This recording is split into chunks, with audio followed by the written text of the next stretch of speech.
पाई बराबर 22/7 तो होता है, लेकिन क्या आपको ये पता है कि पाई एक अपरिमेय संख्या है और 22/7 जो है वो एक परिमेय संख्या है। ऐसा डिफरेंस क्यों है, इसका जवाब जानने के लिए आपको वीडियो के अंत तक बने रहना है, ताकि आपका जो कॉन्सेप्ट है वो पूरी तरह से क्लियर हो जाए।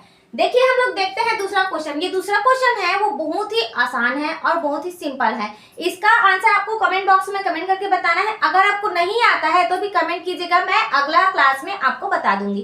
ठीक है, चलिए देखते हैं हम तीसरा नंबर का क्वेश्चन को। क्या है, 6 धन वर्गमूल 2 है। ठीक है, हमारा सबसे पहला स्टेप क्या होता है कि इसे अपरिमेय बोला है तो हम इसे परिमेय मानेंगे। ठीक है, तो माना कि ये हम थर्ड नंबर बना रहे हैं ना, माना 6 धन वर्गमूल 2 क्या है, एक परिमेय संख्या है। ठीक है, परिमेय संख्या है, ये हमने माना है। ठीक है, इसके बाद हमें क्या करना है, अगर हम परिमेय संख्या माने हैं बेटा तो इसे हमें p/q के रूप में भी दर्शाना होगा ना, तो इसे हम लिख देंगे 6 धन वर्गमूल 2 इक्वल टू p/q। इसका कंडीशन क्या है, pq क्या होना चाहिए, आपका पूर्णांक होना चाहिए। ठीक है, pq क्या होगा, पूर्णांक होगा, और q किसके बराबर नहीं होगा, 0 के बराबर, और p और q का जो HCF निकलना चाहिए वो क्या होना चाहिए, 1 होना चाहिए। ये है इसका कंडीशन। अगर HCF 1 आता है तो आप बोल सकते हैं ये परिमेय संख्या, अगर नहीं आता है तो जाहिर सी बात है कि नहीं है।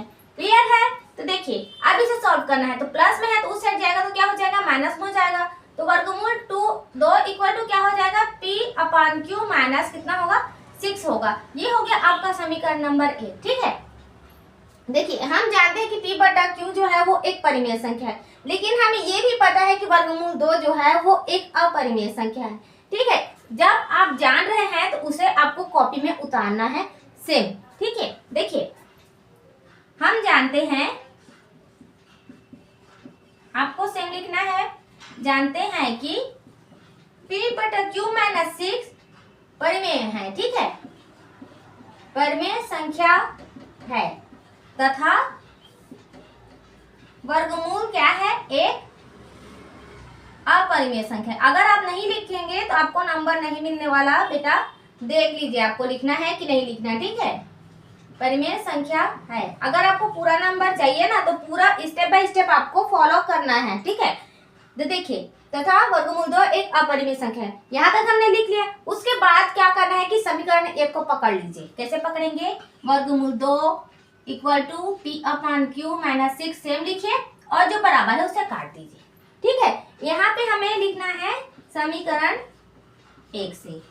ठीक है, समीकरण 1 से हमने लिखा है, उसके बाद इसको हमने मान लिया है। ठीक है, ऐसे हमने किया है क्योंकि परिमेय संख्या जो है वो अपरिमेय संख्या के बराबर कभी भी नहीं होता है। ठीक है, यहाँ पे उसके बाद लिखना है कि हमारी अवधारणा गलत है तथा क्या है, 6 धन वर्गमूल 2 जो है एक अपरिमेय संख्या है। ठीक है, ये हो जाएगा आपका आंसर। अगर आपको पूरा का पूरा नंबर चाहिए ना तो ये आपको सेम एज इट इज लिखना है, आपको कुछ भी ऊपर नीचे नहीं लिखना है। जो जो स्टेप में जहां जहां पे रखी हूँ वही वही आपको रखना है। ठीक है, तो देखिए मैंने लास्ट में बोला था कि मैं बताऊंगी पाई का मान कितना होता है, 22/7 होता है, लेकिन जो पाई होता है वो एक अपरिमेय संख्या है और 22/7 है वो परिमेय संख्या है। यहाँ से आपको पूरा दिख रहा होगा कि ये परिमेय संख्या है। क्यों, क्योंकि इसे हम p/q के रूप में भी लिख सकते हैं, लेकिन पाई को हम लिख सकते हैं क्या, नहीं लिख सकते। एक बात और, इसका दशमलव प्रसार जो है वो रिपीटेशन होता है थोड़े डिस्टेंस के बाद।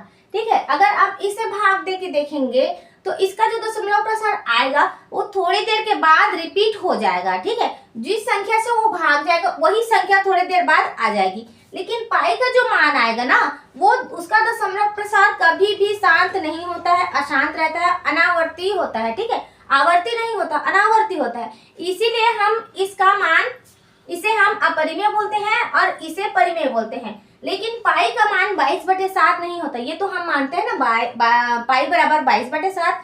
लेकिन देखिए पाई का मान जो होता है वो 22/7 नहीं होता, लेकिन ये जो पाई है इसका मान जो 22/7 के आसपास होता है, ठीक है, कुछ पॉइंट इधर उधर होता है तो हम पाई का मान 22/7 मानते हैं, लेकिन पाई का मान अलग होता है और 22/7 का जो दशमलव प्रसार का मान आता है वो अलग होता है। इसी कारण से ये एक अपरिमेय संख्या होता है और ये एक परिमेय संख्या होता है। क्लियर हो गया?